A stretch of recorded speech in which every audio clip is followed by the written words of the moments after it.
I know that, Dr. McBride, you're working with some summer camps right now to take a look at how we do this safely. And I know last year, we were talking with the American Camp Association throughout the summer and, sharing some of their stories of success where they set up these pods, they tested the kids before they got there. Those kids all stayed together in a group outside. What do you think we've learned from last year, and what do you think this summer is going to look like?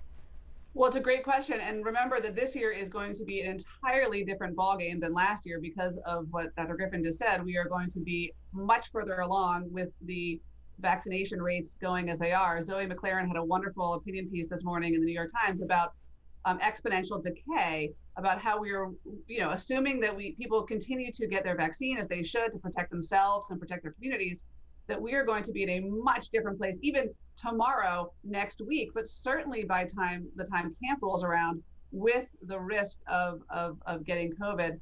And then in terms of camps, again, outdoors is generally very safe. Nature is well ventilated by definition. So I'm looking forward to seeing kids outside enjoying their, the rewards of being in lockdown, so to speak, for 13 months, and liberalizing their behaviors, of course, with the understanding that we still need to practice caution in certain situations, in high-risk situations, and for unvaccinated high-risk individuals who also might be living with high-risk adults.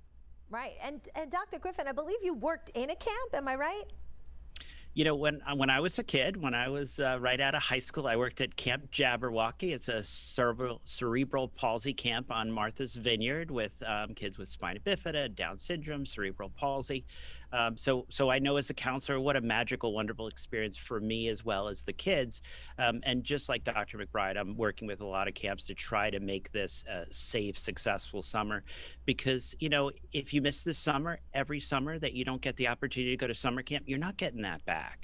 And we were able to have camps open successfully last summer. We have learned so much. I think people are overplaying the questions, what we don't know. We know a lot after a year. We know a lot about transmission. We know a lot how to keep these kids safe. We can do this successfully. And I thank a lot of folks like Dr. McBride. A lot of physicians are out there volunteering their time to help translate the CDC guidance into real life practical plans on how to make this happen safely. And that's the thing, is those guidelines keep changing, but that's because where we are in the pandemic is changing, right? The positivity rate is changing, and the information we have about how many people are vaccinated, that keeps changing. So it should change, right, Dr. McBride? That's right. We have a dynamic situation, right? Every single day that 3+ million Americans have their shot in their arm, we are heading and edging towards herd immunity.